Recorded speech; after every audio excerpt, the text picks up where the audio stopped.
पूजनीय संत समाज, देवियों और देवताओं, हमारा जीवन एक सिक्के की तरह है। जैसे सिक्के के दो पहलू होते हैं और उन पहलुओं को अलग अलग कर दिया जाए तो सिक्का की मान्यता नहीं रहती। इसी प्रकार अध्यात्म और व्यवहार हमारे जीवन के दो पहलू,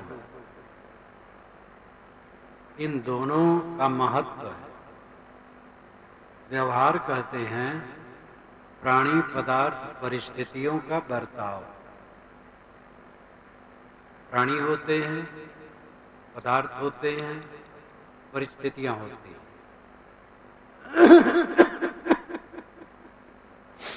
प्राणी सचैतन्य होते हैं, पदार्थ अचैतन्य होते हैं, और परिस्थितियां इन सब का एक विशेष रूप, एक विशेष अवस्था होती है। जैसे यहाँ जितने लोग बैठे हैं ये प्राणी हैं, लेकिन ये शामियाना, ये जो बिस्तर बिछा है, लाउड स्पीकर है, ये पदार्थ है। और ये परिस्थिति है 2 घंटे 2 घंटे की पूर्व यहाँ की परिस्थिति भिन्न थी, अब भिन्न है। 1 घंटा के बाद भिन्न हो जाएगी, रात में भिन्न हो जाएगी। कल यहाँ की परिस्थिति एकदम अलग होगी। प्राणी, पदार्थ और परिस्थिति, ये 3 में से हर आदमी गुजरता है और इसी में उलझ करके वो बंधन बना करके दुख भोगता है, और इन्हीं में विवेक से काम करके बंधनों से छूटता है। अध्यात्म आत्मा संबंधी है, अपने आत्मा का उद्धार करना। वैसे अगर हम सत्ता को बांटें तो 3 हिस्से में होगा, आदि दैविक, आदि भौतिक, आध्यात्मिक। आदि दैविक क्षेत्र है जड़ प्रकृति का विस्तार, अनंत विश्व ब्रह्मांड, ये आदि दैविक क्षेत्र है। आदि कहते हैं आधार को, देव कहते हैं जड़ प्रकृति को। इसीलिए सूखा से, दाह से, भूचाल से, आग से कष्ट होने पर कहा जाता है दैवी प्रकोप। देव कहते हैं जड़ तत्वों को, जड़ शक्ति को। जिसका आधार देव हो यानी जड़ शक्ति हो, वो आदिदैविक क्षेत्र है। ये पूरा विश्व ब्रह्मांड आदिदैविक क्षेत्र है। दूसरा आदि भौतिक क्षेत्र है, प्राणियों का समूह। भूत कहते हैं प्राणी को, प्राणियों का समूह आदि भौतिक क्षेत्र है। ये आदि भौतिक, यहाँ समाज बैठा है आदि भौतिक। भूत जिसका आधार हो आदि भौतिक, भूत नाम प्राणी। और आध्यात्मिक तीसरा है, आत्मा जिसका आधार हो आध्यात्मिक है। मन, वाणी, इंद्रिय, शरीर, ये आध्यात्मिक है, क्योंकि इससे घनिष्ठ संबंध आत्मा का है। आदि दैविक क्षेत्र अपने नियमों से चलता है। जरा ध्यान दीजिए, दैववाद इतना लदा है कि बिना विचारे पढ़े अनपढ़ सब एक ही हाँक लगाते रहते। पानी कौन बरसाता है? भगवान बरसाता है। एक प्रोफेसर कॉलेज में लेक्चर देता है कि पानी बरसने के जितने कारण हैं वो जड़ प्रकृति के कारण हैं, जड़ प्रकृति के नियम ही कारण हैं। लेकिन जब वो घर में हो और पानी नहीं और फसल सूख रही होती है तो कहता भगवान पता नहीं क्यों नाराज है, पानी नहीं बरसा। कॉलेज में लेक्चर देता है तो उसे प्रकृति के नियमों का भान रहता है, घर में उसका भान नहीं रहता है, क्योंकि मानसिकता का गुलाम। हर बात में लोग कह देते हैं भगवान की नाखुशी। एक सज्जन ने मकान बनाया, दिखाया, कहा महाराज ये ऐसे बनवाया, वैसे बनवाया, ये बनवाया, वो बनवाया। तो एक जगह दीवार फटी थी, तो कहा गया ये दीवार फट गई, कि हाँ महाराज अब भगवान की ऐसी ही कृपा थी। तो जितना बनवाया वो तो उन्होंने बनवाया, और जो दीवार फटी वो भगवान की गड़बड़ी। हर जगह भगवान को लोग बैठा देते हैं, पानी नहीं बरसता तो भगवान की गलती, भूचाल आई तो भगवान ने भूचाल ला दिया। प्रकृति के नियमों को समझो। पानी कोई भगवान नहीं बरसाता, कोई सचैतन्य नहीं बरसाता है, भूचाल कोई सचैतन्य नहीं लाता है। नादिया बैल के सींग पर जमीन रखी है, भूमंडल रखा है। जब एक बैल एक सींग से दूसरी सींग पर बदलता है तब भूचाल आ जाता है। शेषनाग जी अपने फण पर रखे हैं, तो एक फण से जब दूसरे फण पर करते हैं तब भूचाल आ जाता है। तो किसी पुराण में लिखा है कि पाताल में परियां जब जोर से नाचती हैं तब भूचाल आ जाता है। लाल बुझक्कड़ी बकवास। एक ने कहा मेरे खेत में, मेरे आंगन में एक चना का पेड़ है, जब पुरवाई चलती है तो पश्चिम तरफ 100 मन चना झड़ जाता है, और जब पश्चिमी चलती है तो पूरब तरफ 100 मन चना झड़ जाता है, एक पेड़ से। दूसरे ने कहा हाँ भाई होगा, हमारे आंगन में एक मिर्चा का पेड़ है, तो इसमें एक मिर्चा ऐसा फला कि एक नदी जिसका पाट 1 किलोमीटर चौड़ा है, उसी पर मैंने मिर्चा रख दिया है। अब उसी पर गाड़ी घोड़ा टमटम ट्रक सब चल। तो एक ने कहा कि एक मेरे कमरा है, जब प्रलय होता है संसार का तो हर जानवर का जुड़वा उसी में रख लेते हैं और फिर उसी से सृष्टि पैदा कर देते हैं। तो एक ने कहा मेरे एक बांस है, जब पानी बरसना नहीं बरसता है, जरूरत होती है, तो उस बांस से हम बादल को खोद देते हो, पानी बरसने लगता। तो कहे वो बांस कहाँ है? कहे वही आपके कमरे में रखा है। तो ये सब चढ़ा ऊपरी की बात, लंबी चौड़ी बात, बिना सोचे समझे किताबों में भी लिखा है। राजा प्रिवर्त की पत्नी को राजा प्रिवर्त 11 अरब बरस राज्य किए। राजा प्रिवर्त 11 अरब बरस राज्य किए और 100 बरस जीने की कल्पना वेद के ऋषि करते हैं। 100 बरस से ज्यादा वो नहीं कहते, कहीं कहीं 7 कहते हैं, यानी 100 बरस से ऊपर जिए। 100 बरस से ऊपर भी लोग जीते हैं, लेकिन कई 100 बरस कोई नहीं जीता।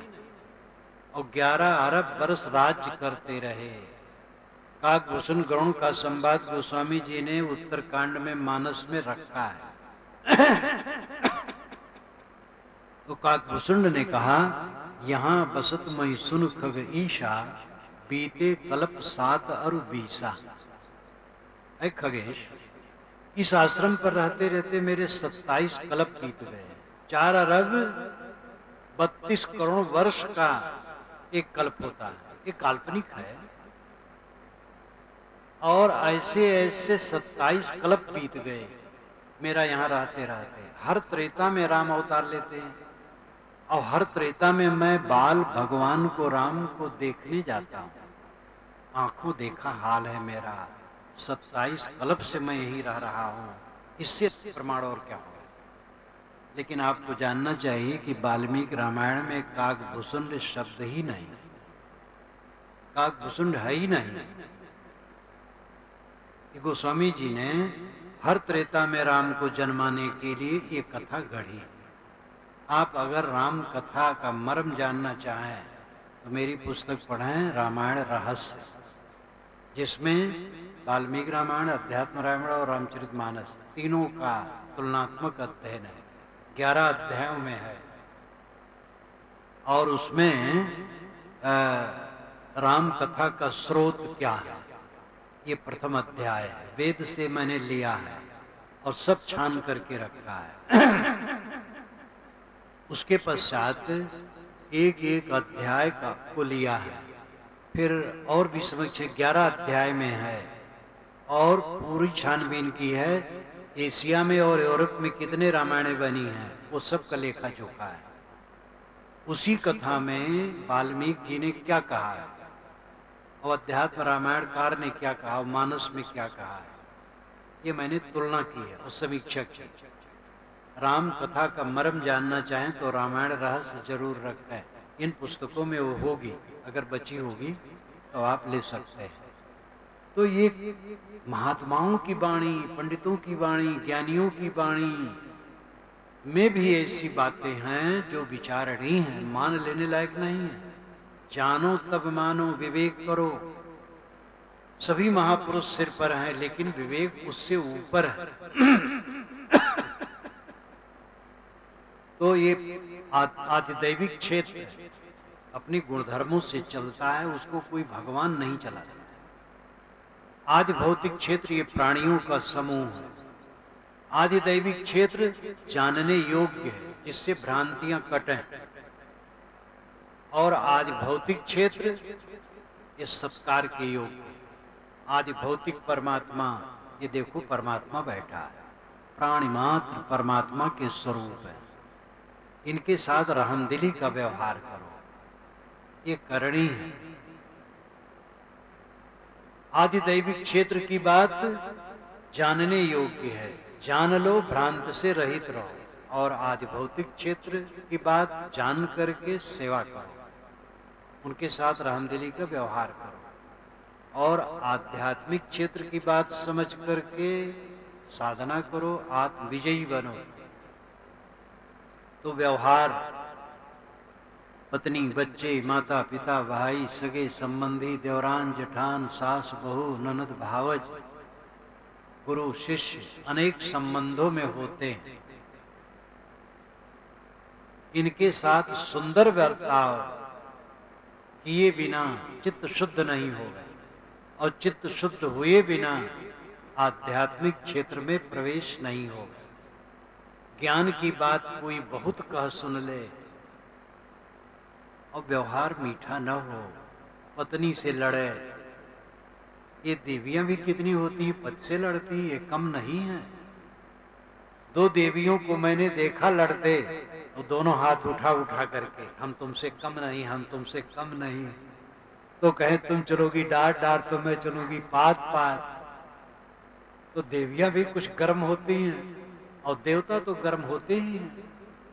ये तो जन्मजात गर्मी लेकर के आते हैं, लेकिन भाई गर्मी कहीं सुखद नहीं है। पति और पत्नी का मधुरतम बर्ताव होना चाहिए।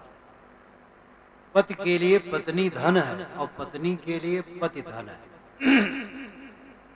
कुछ देवियां अपने पति को कटु कहती हैं कि तुम हमें आभूषण और वस्त्र अच्छे नहीं दे पाते हो। ऐसी स्त्रियां बहुत बेकार है। कपड़ा तो तन ढकने कुछ मिलता ही है और जेवर तो बिल्कुल बेकार चीज। आप लोग जेल खाने में बंद रही, वही जेल साज अभी भी लेती हो। हाथ में हथकड़ी, पैर में बेड़ी, गले में तौं, ये जेल वालों को दिया जाता है। ऐसी एक गहना, थोड़ा सोना चांदी के लिए नाक कान सब छिदा डाल। अब जागो, आगे बढ़ो, वीर बनो और सादा बनो, सरल बनो और पति के कंधे से कंधा लगा करके उन्नत के काम में लगो। गहना के भक्त न बनो। पति और पत्नी एक दूसरे के लिए धन है। विवाह विशिष्टम वहनम, विवाह का अर्थ है विशिष्ट ढंग से एक दूसरे का वहन करना। पत्नी को पति, पति को पत्नी वहन करे, ले चले, निभाए, ये गृहस्थी का सुख है। पति पत्नी में अगर मैत्री भाव है तो 3 पीढ़ियों का कल्याण होता है।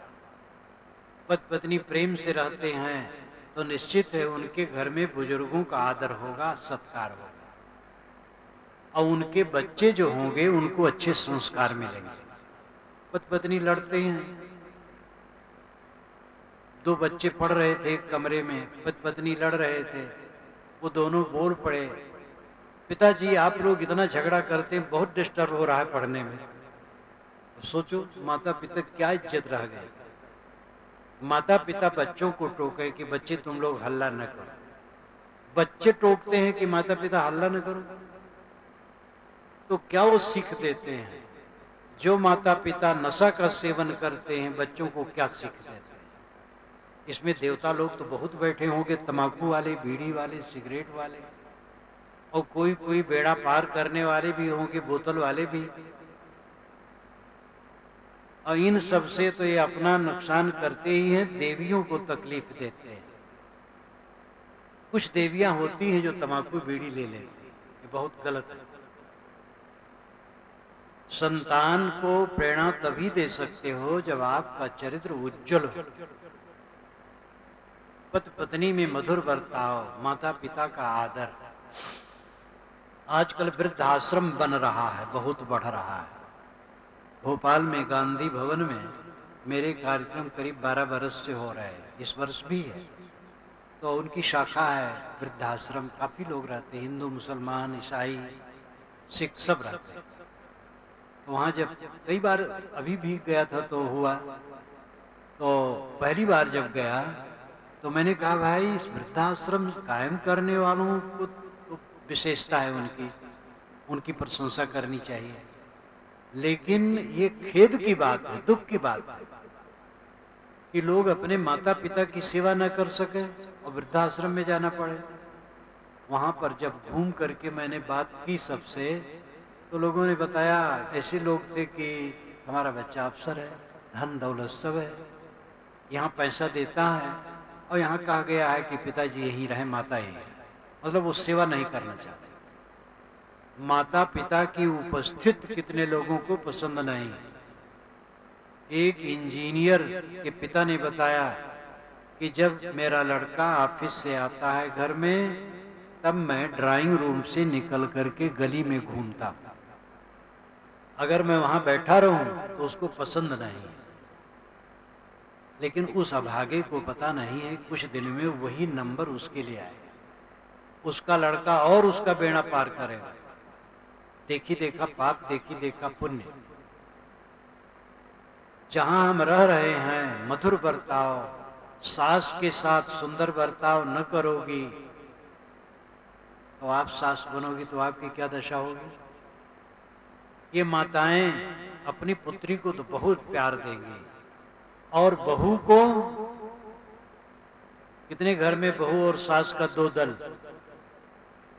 बहू होगी मलकिन तो सारी कसर निकालेगी। इसलिए पहले से बहू को पुत्री मानो, और अगर बहू ऐसा करेगी तो उसके सामने भी यही नंबर आएगा, उसका बहू उसको सताएगी। ये तो चक्र है, कोई छूटता नहीं। गलत करो गलत पाओ, सही करो सही पाओ। परिवार में, समाज में, जहां हम समूह में रहते हैं, मधुर बर्ताव, आपाधापी नहीं, छीना झपटी नहीं, स्वार्थ और लोभ नहीं, घर में एक समान बर्ताव, खान पान में सबके साथ सुंदर बर्ताव होना चाहिए। अपने पति के लिए, अपने बच्चे के लिए बचा के रखना, छांट के रखना, ये बेईमानी गलत है। ये परिवार को नष्ट करेगा, बिखर जाएगा परिवार। छोटी छोटी बातों को लेने से, दुरुपयोग करने से उसका रूप बड़ा भयंकर हो जाता है। समताशील, त्याग भाव से कोई भी संगठन सुखपूर्वक चलता है। समाज हो, परिवार हो, संस्था हो, पार्टी हो, कंपनी हो, एक साथ मिल करके काम करने का हर जगह अवसर होता है। दे करके कोई कुछ पा सकता है, केवल पाने की इच्छा वाला उसका पेट फट जाएगा। ला ला केवल नहीं, दा की भावना होनी चाहिए। तो व्यवहार हमारा मधुर हो। अंडा मांस मछली का बिल्कुल त्याग करो, ये गंदी चीजें हैं, हिंसा से मिलती हैं, गरिष्ठ हैं, रोगमय हैं, घृणित हैं। इनका आहार में, मनुष्य के आहार में कोई स्थान नहीं है। आज तो पूरी दुनिया में शाकाहार पर विचार हो रहा है। मनुष्य का भोजन शुद्ध सात्विक है। सात्विक भोजन करो, मिर्च मसाले भी ज्यादा न खाओ, हल्का नमक, जीरा, धनिया, हल्दी, ये मसाला काफी है। सादा भोजन करो और नशा की चीज का कोई सेवन न करो। कोई किसी से कहे कि आओ पत्थर लाओ, मेरा सर फोड़ दो, मैं तुम्हें 100 रुपये दूंगा, तो लोग समझेंगे ये पागल है। नशा करने वाले क्या करते हैं? पैसा देते हैं, अपना सर फोड़वाते हैं। कोई भी आदमी नहीं कहेगा कि मैं बुद्धिहीन हूं, लेकिन पैसा दे करके नशा लेते हैं, ये कौन सी बुद्धिमानी है? पैसा दे रहे हो और नशा से अपने शरीर को नष्ट कर रहे हो, संस्कार खराब कर रहे हो, परिवार में बिगाड़ कर रहे हो, आदर्श खराब कर रहे हो। बुद्धिमानी कहाँ है? विवेक कहाँ है? समझदारी कहाँ है? विवेकवान बनो, नशा का सर्वथा त्याग। पराई स्त्री पर कभी कुदृष्टि न करो, पराये पुरुषों पर देवियां कुदृष्टि न करें, संयम से रहें। ये दैहिक आकर्षण मिथ्या भ्रम है। देह क्या है? टट्टी पेशाब की पोटली है, और क्या है इसमें? दुख, दर्द, बीमारी, रोग, उत्तेजना, क्लेश का घर। इसमें आकर्षक नाम की कोई वस्तु नहीं है। गृहस्थी दृष्टि से भी केवल संतान पैदा के लिए नर नारी का संबंध होता है। जानवरों में देखो, अधिकतम जानवर हैं जो गर्भाधान के लिए संयोग करते हैं, बाकी नहीं। आदमी सबसे गिरा है। जानवर के सामने डंडा उठाओ तो भय से भागेगा, उसके बाद भय नहीं। शमशान में जानवर बैठा पागुर मारेगा, सोएगा, प्रेत का डर नहीं। कब्रों में चींटियां बिल बना के रहेंगी, उनको डर नहीं। और चींटियों से हजारों गुना वजनदार आप कहीं रात में शमशान मिल जाए तो आती सरक जाए। भयभीत घर से निकले, छूछा घड़ा देख लिए, घबरा गए। कोई टोक दिया, घबरा गए। शकुन अपशकुन नाम की कोई चीज नहीं। चाहे छूछा घड़ा हो, चाहे भरा घड़ा हो, चाहे दहनांग फड़के, चाहे बायांग फड़के, और चाहे कोई छींक दे, चाहे कोई टोक दे, कुछ फर्क नहीं पड़ता। ये अंधविश्वास है केवल। दिशा शूल नाम की कोई चीज नहीं है। सब दिशाएं सब दिन मंगल हैं, सब तिथियां मंगल हैं, सब वार मंगल हैं, सब महीने मंगल हैं, मंगलमय हैं। अपने आचार विचार को ठीक रखो। कर्म फल भोग जहां तक है सबको भोगना पड़ता, कोई बचता नहीं। इसलिए जो कर्म फल भोग आवे अपने ऊपर उसको सह लो। उसमें उत्तेजित होगे तो कर्म बंधन बढ़ेगा। जो अपने पर दुख सुख आए सह लो निर्विकार भाव से, तो कर्म बंधन कटेगा। अंदर और बाहर के विघ्नों को जीतने वाला कल्याण प्राप्त कर सकता है। अंदर विघ्न है, बाहर विघ्न है। अंदर विघ्न है काम, क्रोध, लोभ, मोह, अहंकार। बाहर विघ्न है हानि, लाभ, मिलन, वियोग, अनुकूल, प्रतिकूल, ठंडी, गर्मी, भूख, प्यास, रोग, व्याधि। ये बाहर के विघ्न। दोनों विघ्नों को जो सह ले और धीरज धर करके निपटाए, वही इस जीवन में सच्चे अर्थ में सुखी रह सकता। कमाना, खाना, बाल बच्चे पोसना, ये मजबूरी है। नहीं कमाओगे क्या खाओगे? अपने ढंग से मेहनत करो। जिस श्रेणी में आप हो, आप खाते हो, दूसरे को भी खिलाओ। क्योंकि दूसरे लोग आपका सहयोग करते हैं तो आपको दूसरे का सहयोग करना चाहिए। अदलू बदलू की दुनिया है। और गृहस्थ हैं, बाल बच्चे हो जाते हैं। बाल बच्चे जिसके नहीं होते हैं वे बहुत दुखी होते, कहते हैं हम तो निर्वंशी। माताएं ज्यादा कहती है वो निर्वंशी।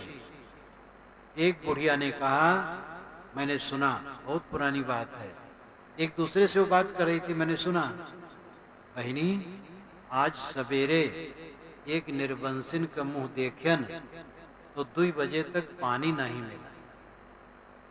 निर्वंशिन का देखें तो 2 बजे तक पानी नहीं मिला। इतना अशुभ निर्वंशिन होती। जिसके वंश न हो उसका मुंह नहीं देखना चाहिए, तो जिसके वंश हो उसका मुख देखना चाहिए, और जिसके ज्यादा वंश हो उसको और ज्यादा देखना चाहिए। सूकरी को ज्यादा देखना चाहिए, 12-12 बच्चे एक बार में देती है, और दीमक रानी हजारों अंडे देती है, उसको रोज देखना चाहिए। और साधु को कभी नहीं देखना चाहिए, महानिर्वंशी साधु। ये जितने साधु बैठे हैं महानिर्वंशी हैं, इनको देखने क्यों आते हो? वंश से कोई भाग्यवान नहीं। वंश है, बच्चे हैं तो जिम्मेदारी है, निभाओ, कहां जाओगे? और जिनके बच्चे नहीं हैं, अगर वे समझदार हैं तो बच्चे वालों की अपेक्षा ज्यादा सुखी रह सकते हैं और ज्यादा अपना कल्याण का काम कर सकते हैं, क्योंकि उनको जिम्मेदारी वो नहीं है। उनका तन मन धन समय सब सन्मार्ग में व्यतीत हो सकता है। और मैं कड़वी बात कहूं, एक झंझट विवाह और दूसरी झंझट संतान। आप कहेंगे वाह, आप तो महाराज साधु महात्मा हो, दोनों झंझट मान लिए, लेकिन ये झंझट न होती तो समाज कैसे बनता? आपकी बात मैं मानता हूं, लेकिन मेरी बात आपको भी मानना पड़ेगा। विवाह किए तो झंझट में पड़ी कि नहीं? न विवाह करते तो झंझट में न पड़ते। चलो एक झंझट हो गई, दूसरी झंझट को प्रकृति ने रोक दिया, बच्चा नहीं हुआ, तो आधी झंझट में रहे, आधी झंझट नहीं हुई, तो दुखी क्यों होते हो? जिनके बच्चे नहीं हैं वे आधी झंझट में हैं, आधी झंझट प्रकृति ने रोक दिया। तो साधना करें, भक्ति करें, सेवा करें, लाभ ले जीवन का। जीवन का लाभ बच्चे नहीं है, जीवन का लाभ आत्मा राम में विश्राम, परमात्मा में लीन हो जाना, ये जीवन का लाभ है। जो परमात्मा घट घट में बैठा है, अंतर्मुख बनो। बच्चे हैं, पालो पोसो, जिम्मेदारी है, निभाओ, और निभाते हुए साधना में भी लगो। बच्चे धन दौलत पद प्रतिष्ठा ये आपका कल्याण नहीं कर सकते हैं, विघ्न कर सकते हैं, इसलिए सावधान रहो। कुल मिलाकर के व्यवहार की पवित्रता से चित्त शुद्ध होगा। व्यवहार पवित्र रखो, जो आपके पास हैं उनके साथ सुंदर बर्ताव करो, मीठा बर्ताव करो, सुबह नींद खुले और मन में तनाव न हो। परिवार के लोगों को देख करके बुखार चढ़ जाता है, सुबह उठते ही हाई ब्लड प्रेशर हो जाता है, कौन सा सुख मिलेगा? स्वर्ग कहाँ है? अपने घर में स्वर्ग उतरे, और घर में स्वर्ग तब होगा जब घर के सदस्यों को देवी देवता के रूप में देखो, और तब देखोगे जब त्याग और सहनशीलता होगी। ध्यान दीजिए, त्याग रखो, भोग की भावना न रखो। हमें ज्यादा पैसा मिले, हम ज्यादा अलगिया कर ले, हमारे बच्चे को ज्यादा मिले, हमारी पत्नी को ज्यादा मिले, ये भाव न रखो। और सहनशील सहो। सबके अंदर से जहर उबलता, सबके अंदर से जहर उबलता, दूसरे के उबले हुए जहर को सह लो और अपने जहर को मारो। क्रोध आ जाता है, भभक पड़ते हैं लोग, कटु वचन कह देते हैं, और जिनको नहीं कहना चाहिए उनको भी कह देते। पिता डांट दे पुत्र को, कोई बात नहीं, पुत्र ही पिता को कटु कह दिया, ये बड़ा उल्टा हुआ। तो जो मुंह से नहीं निकलना चाहिए निकल जाता है, तो किसी के निकल जाए सह लो, आप न निकालो। दूसरे के जहर को सह लो और अपना जहर मारो। सुख का यही रास्ता है। आप कहेंगे कितना सहे? मैं कहूंगा जितना कोई सहावे उतना सहो। पति पत्नी में खटपट हो गया तो क्या करोगे? पंचायत बुलाओगे? पंचायत बुलाओगे और अपनी इज्जत खराब। समाधान की जरूरत है, खटपट हो ही ना, सह लो, झुक जाओ। एक घटना, मैं इलाहाबाद में उस समय रहता था, तो एक फौज से रिटायर्ड अफसर, उनकी पत्नी, तो वो देवी तो सत्संग में आवे, वो नहीं आते। उनकी उम्र 50 से ऊपर रही होगी, बड़ी तेज तर्रार, हिंदी बोलते बोलते इंग्लिश भी 10-15% झाड़ती रहे। तो उन्होंने कहा, साहब हमारे पति बड़े गुस्सौड़ हैं, ज्ञानी तो हैं लेकिन बहुत गुस्सौड़ हैं, और एक दिन बहुत कहीं। तो मैंने कहा, देखो ऐसा करो, जिससे उनको गुस्सा हो ऐसा काम न करो। विवाह हुए कितना दिन हुआ? तो उन्होंने बताया बहुत लंबा समय, 30 वर्ष तक। तो मैंने कहा 30 वर्ष हो गए तो पति पत्नी 1 महीना एक दूसरे को न समझ पावे, 2 महीना न समझ पावे, साल 2 साल न समझ पावे, 30 वर्ष हो गए और एक दूसरे को नहीं समझ रहे। जिससे उनको गुस्सा हो ऐसा काम न करो, जिससे उनको आनंद लगे कुछ ऐसे वचन बोलो। वाह साहब, आप भी उन्हीं को पक्षधर हो गए। मैंने कहा, आप भी उन्हीं को पक्षधर हो जाइए, बस बात बन जाए। ये पक्षधर होना नहीं। उन्होंने कहा, मैं गुलाम नहीं बन सकती। मैंने कहा, गुलाम कौन नहीं, सब गुलाम है। सड़क पर बाएं चलने के लिए सब गुलाम है। सब जगह गुरु बैठा है, शिष्य भोजन बना के तैयार किया, शिष्य कहता महाराज भोजन बन गया। अब अगर गुरु कहता नहीं अभी भोजन नहीं करेंगे, 2 घंटे के बाद करेंगे, ये ठीक नहीं। वो गुलाम है, टाइम के पाबंद में शिष्य ने भोजन बना दिया, वो भोजन करे। सब एक दूसरे गुलाम है। ये गुलामी बुरी नहीं है, ये गुलामी सुखद है। नियमों में चलना, झुक के चलना, विनम्र होके चलना, छोटे बड़े तो अवस्था और मर्यादा की बात है। मूलतः सब जीव समान है। एक छोटा बच्चा है, वो हठ ठान लेगा तो रोता रहेगा, आप परेशान हो जाएंगे, तो उसको भी मनाना पड़ता है। प्रेम का बर्ताव, सहनशीलता। तो मैंने कहा, स्वर्ग कैसे उतरेगा जीवन में? त्याग और सहन गति से। त्याग भाव रखो। महाराज राम ने त्याग दिया राज, हमें नहीं चाहिए। भरत भाई को मिले, भरत भाई ने राज त्याग दिया, मेरा राज्य नहीं।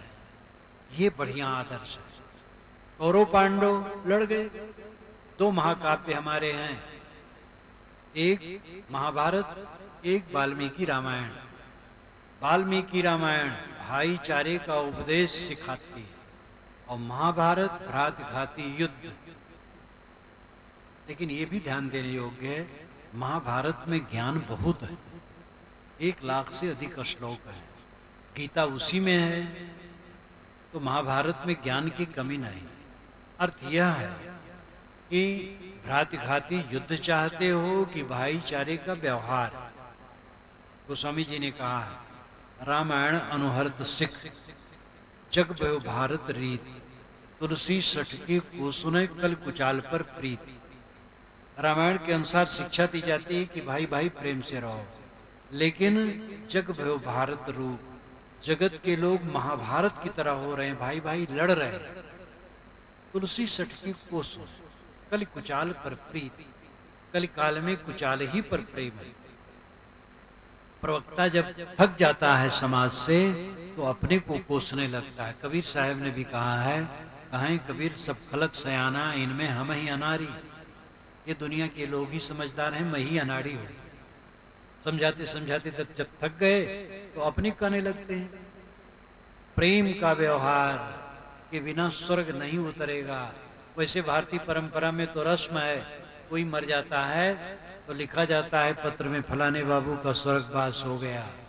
कैसे कहा जाए नरकवास हो? स्वर्गवास कहना अच्छा है, लेकिन जब आज स्वर्ग नहीं है तो मरने पर स्वर्ग कैसे होगा? जाको दर्शन इत है, ताको दर्शन उत। जाको दर्शन इत नहीं, ताको इत न उत। जो आज शील, क्षमा, दया, करुणा, प्रेम, समता, संयम से रहता है, वो आज स्वर्ग में है, मरने पर भी स्वर्ग में है। जो आज कलह द्वेष झगड़ा लड़ाई में रहता है, मरने पर भी नरक में है। आज स्वर्ग है तो मरने पर स्वर्ग है। ये मत समझो कि आज बिल्डिंग में है तो मरने बिल्डिंग में जाएगा। ये बिल्डिंग और कार स्वर्ग नहीं है, मन की मिठास स्वर्ग है। सुख और दुख की अनुभूति कहां से होती? मन से। मन निर्मल है, मन में मिठास है तो स्वर्ग है, मन कटु है तो नरक है। ये धन दौलत तो बाहर का फैशन है, गुजर बसर की चीज थोड़ी होती है। बाकी ऐश्वर्य तो एक फैशन है, और ज्यादा ऐश्वर्य तो सावधान हो, नहीं तो नरक में डुबाने वाला है। जहां धन ज्यादा बढ़ेगा कलह बढ़ेगा, पाप बढ़ेगा। इसलिए धन का वितरण होते रहना चाहिए, खर्च होते रहना चाहिए, तो व्यवहार मधुर हो, व्यवहार बढ़िया हो। दूसरा है अध्यात्म। जीवन का फल क्या है? जब से जन्म लिए क्या पाए हो? बचपन में कें करते रहे, माता ने संभाला, फिर पढ़ाई लिखाई में भयभीत, परीक्षा में पास होंगे कि नहीं, फिर नौकरी चाकरी मिलेगी कि नहीं। पहले तो कहानी कही जाती थी, उत्तम खेती मध्यम बान, कनिष्ठ चाकरी भीख निदान। उत्तम खेती है और दूसरे नंबर में व्यापार है, और कनिष्ठ दर्जा में नौकरी है, और जब आदमी असमर्थ हो जाता तो भीख मांगता है। लेकिन आज खेती को कनिष्ठ कर दिए हैं लोग। कई हम देहात में घूमते हैं तो नवयुवक पढ़ा लिखा, पूछता हूँ कहो भाई कुछ करते हो? महाराज बेकार हो। मैंने कहा खेती नहीं है? नहीं, खैर खेती तो है, नौकरी नहीं मिली इसलिए बेकार है। जब नौकरी मिलेगी तब वो साकार हो। तो खेती को आजकल तीसरे नंबर में कर दिए हैं, और तीसरे नंबर वाली जो नौकरी थी उसको पहले नंबर में कर दिए हैं। खेती व्यापार नौकरी कला, जहां जो क्षेत्र है जिसमें जो है वो करें। जीवन के लिए कुछ धंधा करना पड़े, धंधा से गुजर बसर होगा। लेकिन जीवन का फल क्या? गुजर बसर है। आप कमाते क्यों हैं? खाने के लिए। खाते क्यों हैं? जीने के लिए। जीते क्यों हैं? इसका पता नहीं। कौन जीवन है? रेंग रेंग के जी रहे हैं, बस 2-4 बच्चे पैदा कर लिए और उनसे लड़े झगड़े कलह किए और पछताए और रोए और मर गए। यही जीवन है? जीवन है उद्धार करने के लिए, अपने को ऊपर उठाओ। जीवन का उद्देश्य इसी जीवन में परमानंद में जीना, सब समय परम सुख में जीना। सुबह नींद खुले, दिमाग में कोई झटका न आए, ऐसा मन बनाओ। आप कहोगे क्या करें, बच्चा कहे में नहीं है, और पत्नी तो बच्चे की तरफ रहती है, भाई बेईमान है, और पैसा उतना नहीं है, आमदनी उतनी नहीं है। ये सब बहानेबाजी बेकार है। जो आमदनी है उसमें खर्च करने का एस्टीमेट बनाओ। दाल भात रोटी सब्जी घी दूध मलाई खाते हैं, खाओ, ठीक है, जरा संभाल के खाना, ज्यादा न खाना, नहीं तो रोग बनेगा। अगर उसमें घट जाए तो दाल भात रोटी सब्जी काफी है, उसमें भी घट जाए तो भात रोटी, भात सब्जी काफी है, रोटी सब्जी काफी है, उसमें भी घट जाए तो भात नमक रोटी नमक काफी है। फिर बढ़ जाए फिर दाल भात रोटी सब्जी घी मलाई खाओ। अपने को चीजों से जोड़ करके अपनी इज्जत कम और ज्यादा न समझो। आपकी इज्जत सबसे ज्यादा है। लौकिक पदार्थों से आपकी इज्जत नहीं है, आपकी इज्जत है अंतर ज्योति से। अंतर ज्योति हो, जीवन सुधरे, चित्त निर्मल हो, ये सबसे बड़ी चीज है। इसको लोग समझ नहीं पाते हैं। किसी का मकान देख करके तो आकर्षण होता है, ऐसा मकान मेरे हो। किसी के बाल बच्चे धन दौलत पद प्रतिष्ठा, महात्मा लोग हैं, किसी की बड़ी बिल्डिंग है, बड़ा आश्रम है, बड़े बहुत शिष्य हैं, तो देख करके दूसरे भी सोचते ऐसे मेरा हो। ये सब में कुछ नहीं। जिसका मन निर्मल है, जिसने अपने आत्मा को पहचाना, सबको पहचाना, अपने को न पहचाना, सबको पाया अपने को न पाया तो क्या पहचाना क्या पाया। अपने को जानो, अपने को पहचानो। जो अपने को पहचाना वो परमात्मा को पहचाना, क्योंकि आत्मा से परमात्मा अलग कहीं नहीं। ये तो अलग मान मान करके लोग भटक रहे। आप अपने को पहचाने, आप शुद्ध बुद्ध आत्मा। एक बात, एक सज्जन ने कहा, महाराज ब्राह्मण कौन है, जरा बता दीजिए ब्राह्मण कौन। तो मुझे एक घटना याद आई। अयोध्या के पास में था, 30 वर्ष हो गए होंगे, 25 वर्ष तो हो ही गए होंगे। एक पंडित जी मुझे निमंत्रित किए, तो हम लोग सोपाकी होते, अपने हाथ से भोजन बनाते शुद्धता की दृष्टि से, क्योंकि प्रशिक्षण ऐसा रहता, शुद्धता से बनाते हैं, जात पात नहीं मानते। हमारे यहाँ एक मुस्लिम लड़का भी 20 वर्ष तक रहा साधु रूप में, वो भी मेरा भोजन बनाता था। ईसाई लड़का भी था, कई वर्ष तक वो भी भोजन बनाता था। हम लोग जात पूछते ही नहीं। हमारा आश्रम है, वहाँ संत रहते हैं, लेकिन जो कोई लड़का आता है भर्ती होने के लिए विरक्ति मार्ग में, कभी जात पूछी ही नहीं जाती है। बल्कि आंगन में लिखा है प्रवेश द्वार में ही, यहाँ कोई जात वर्ण न पूछे, प्रदेश की भावना न रखे। तो जात पात हम लोग नहीं पूछते।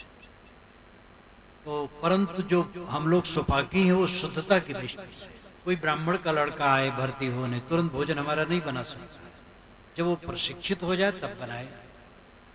तो हमारे साधु भोजन बना रहे थे, वो पंडित जी यहाँ, बाग था, बाग में मैं बैठा था। तो उनके यहाँ और लोग आए ब्राह्मण जिनको कहते हैं। एक पंडित जी मेरे पास गए बैठे, कहे महाराज ये आपके जो संत हैं इनमें कुछ ब्राह्मण भी होंगे। मैंने कहा ये सबके सब ब्राह्मण हैं। अब कोई ब्राह्मण हो गया है और कोई ब्राह्मणत्व की तरफ चल रहा है, आप जैसे नकली ब्राह्मण ये नहीं है। तो पंडित जी हंसने लगे, ए महाराज मैं नकली ब्राह्मण कैसे हूँ। तो मैंने कहा जितेंद्रिय धर्म पर स्वाध्याय निरत शुचि काम क्रोधो वसो यश तम देवा ब्राह्मणम विदु। ये युधिष्ठिर ने महाभारत में कहा है।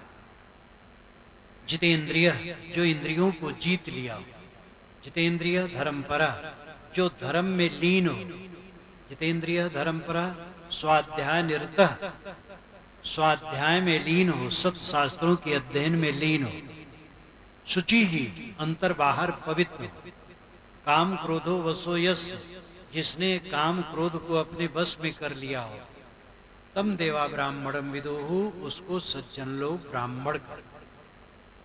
तो बताओ पंडित जी ऐसे हो? हे महाराज ऐसा तो नहीं, हमके तो नकली ब्राह्मण हो। तो हंसने लगे। तो ब्राह्मण कौन, मेरी एक पुस्तक है ब्राह्मण कौन, जो बीजक का विप्रमतीसी प्रकरण है व्याख्या सही, और एक ब्राह्मण कहे जाने वाले पंडित के आग्रह ही से मैंने उसको अलग भी छापा है। वो कहे महाराज इसको अलग छाप दीजिए। ब्राह्मण कौन, उसको पूरा पढ़िए, छोटी ही पतली सी है, बीजक का एक छोटा अंश है। ब्राह्मण जो ब्रह्म में लीन हो, ब्रह्म शब्द बृहत्वाद ब्रह्म, बृहत होने से ब्रह्म, आग जलाओ तो बढ़ती है, इसलिए आग को ब्रह्म कहा गया। अब आग में मांगलिक द्रव्य डाल करके हवन करने वाले को ब्राह्मण कहा गया। और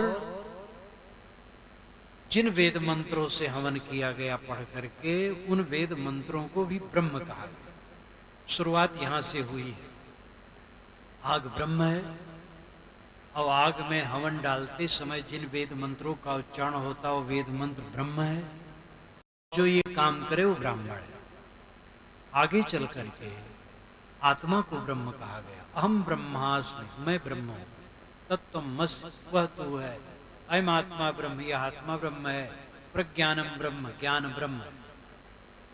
उत्तम पुरुष, मध्यम पुरुष, अन्य पुरुष व्याकरण की दृष्टि से होते हैं। उत्तम पुरुष संस्कृत में मैं, मध्यम पुरुष तू, अन्य पुरुष यह, मैं तू यह। अहम ब्रह्मास्मि ये उत्तम पुरुष, मैं ब्रह्म। तत्त्वमस ये मध्यम पुरुष है।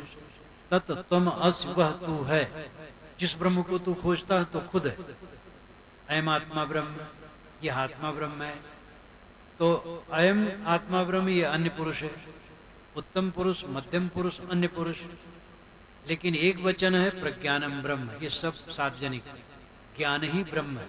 मैं ज्ञान स्वरूप हूं, आप ज्ञान स्वरूप हो, यह ज्ञान स्वरूप है। आत्मा ज्ञान स्वरूप है, आत्मा को ब्रह्म कहा गया।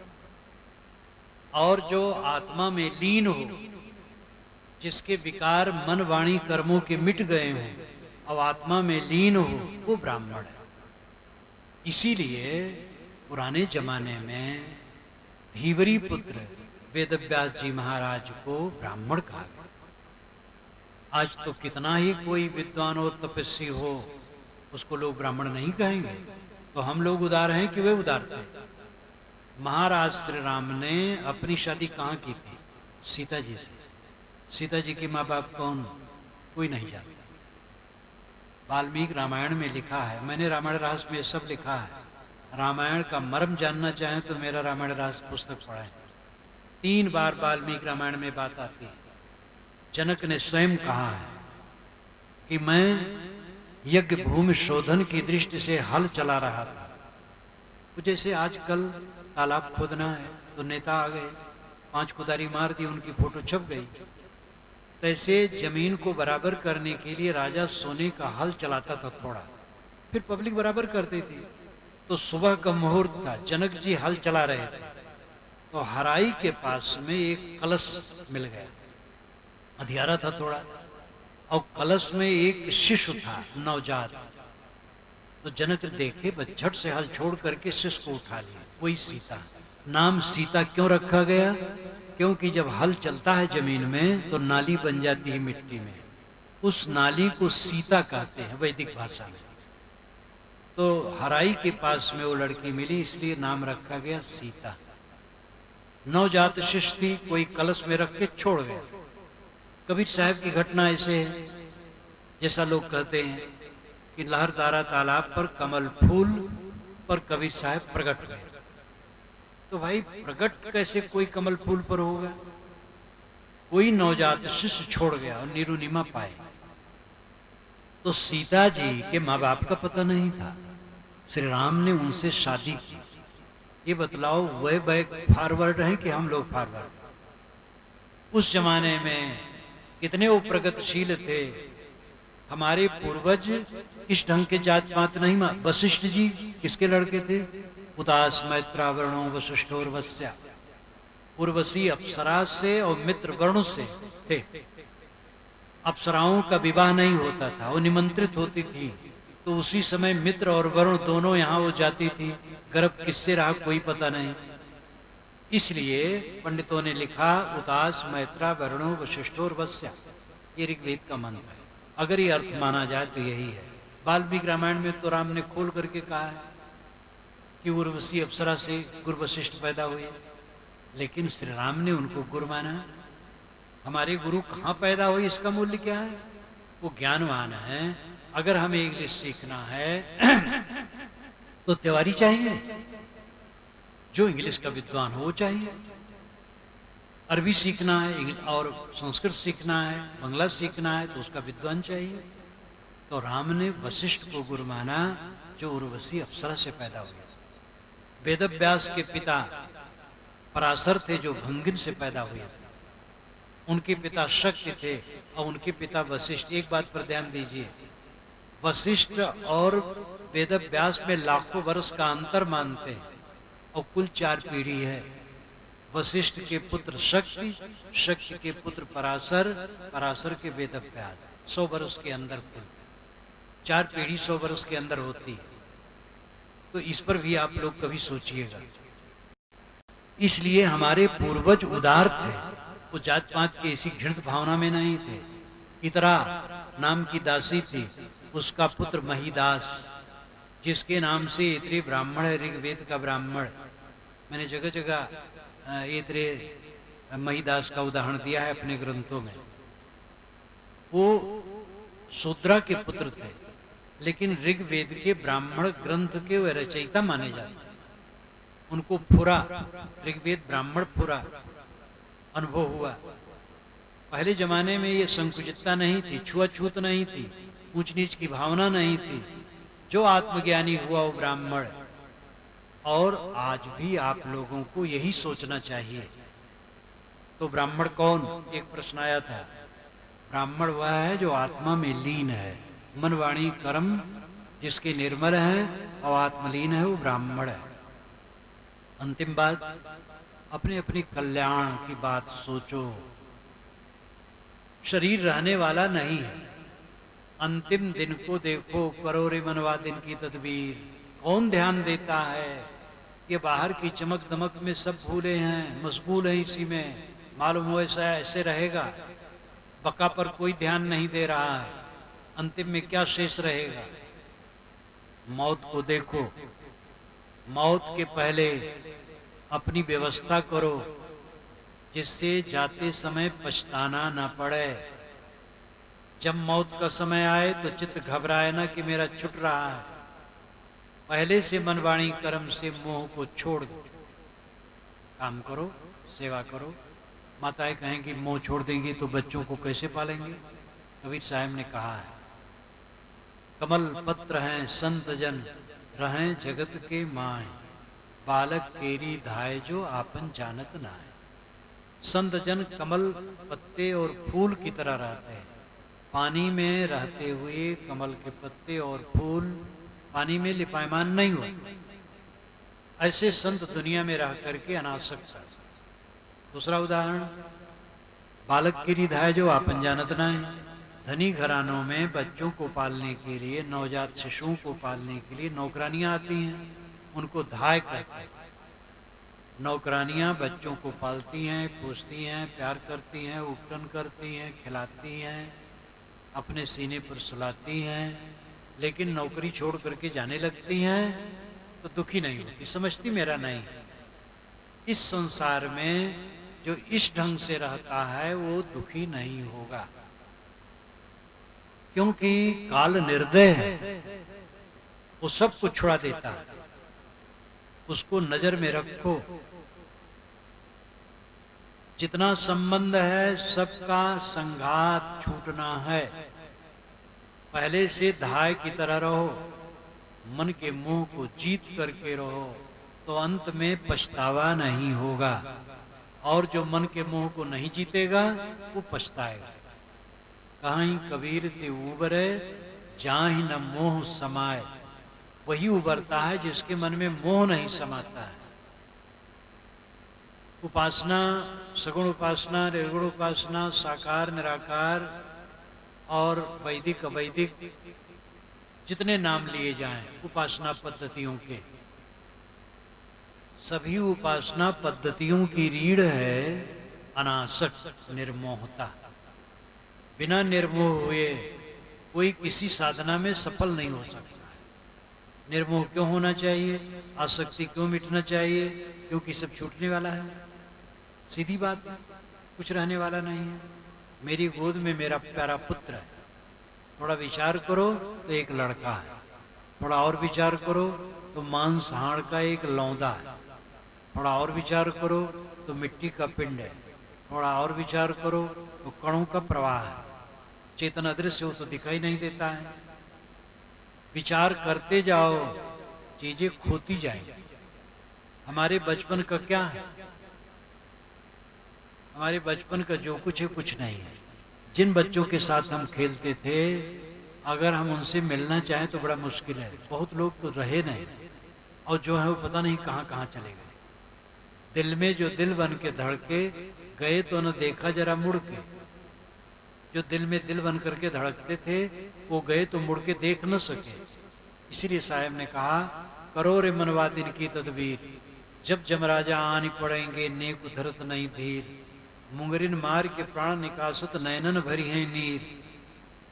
भव सागर एक अगम पंथ है नदी बहत गंभीर। नाव नवेरा लोग घनेरा केवट है बेपीर। घर तिरियार धंगी बैठी मात पिता सुतवीर। माल मुलुक को कौन चलावे संग न जात शरीर। लई के बोरे नरक कुंड में व्याकुल होत शरीर। कहें कबीर न रजहू चेतो माप होत तकसीर। करो रे मनवाया दिन की तदबीर। उस दिन के लिए तैयारी करो जिस दिन इस संसार से चला जाना होगा। लोग इसकी याद नहीं करना चाहते, कहते चुप रहो, कहीं विवाह शादी या जन्मोत्सव हो, किसी की मौत का नाम ले ले तो टपट पड़ेंगे, अशुभ बोलते हो। मौत अशुभ है, विवाह शुभ है। विवाह की याद करो, जिससे 2 बोतल शराब और पी लो। विवाह की याद करो कि मौत की याद करो, जिससे कि नशा उतरे।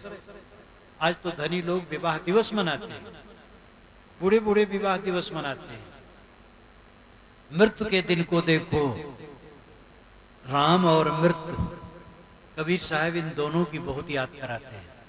कहें कबीर सारी दुनिया बिनसे रहे राम अविनाशी हो। सारी दुनिया बिनसने वाली है। सारी दुनिया मतलब हमारी दुनिया अलग अलग है, जितने लोग बैठे सबकी दुनिया अलग है। ये जो समग्र दुनिया है ये तो बदलती हुई ऐसे रहेगी, लेकिन अपनी अपनी दुनिया, अपना घर द्वार, नात गोत, सगा संबंध, मान्यता, ये बहुत जल्दी जल्दी सब बदल जाता है। तो सबकी दुनिया मिटने वाली है, लेकिन राम नहीं मिटेगा। वो राम है आपका अंतरतम, आपका आत्मा, आपका सत्व, आपका होना। आप अपने को पहचाने, आप परमात्मा हैं, आप ब्रह्म हैं, आप महान हैं, आप तुच्छ नहीं हैं। मनुष्य को तुच्छ कहना बहुत बड़ा अपराध है। ब्रह्म कहाँ मिलेगा, परमात्मा कहाँ मिलेगा? ये सब घट घट में जो बैठा है, घूंघट के पट खोल रे तो को पीऊ मिलेंगे। घट घट में वही साईं बसत है, कटुक वचन मत बोल रे। धन यौवन का गर्व न कीजे, झूठा पचरंग चोल रे। शून्य महल में दियना वारी ले, आसन से मत डोल रे। जोग जुगत से रंग महल में पी पाए अनमोल रे।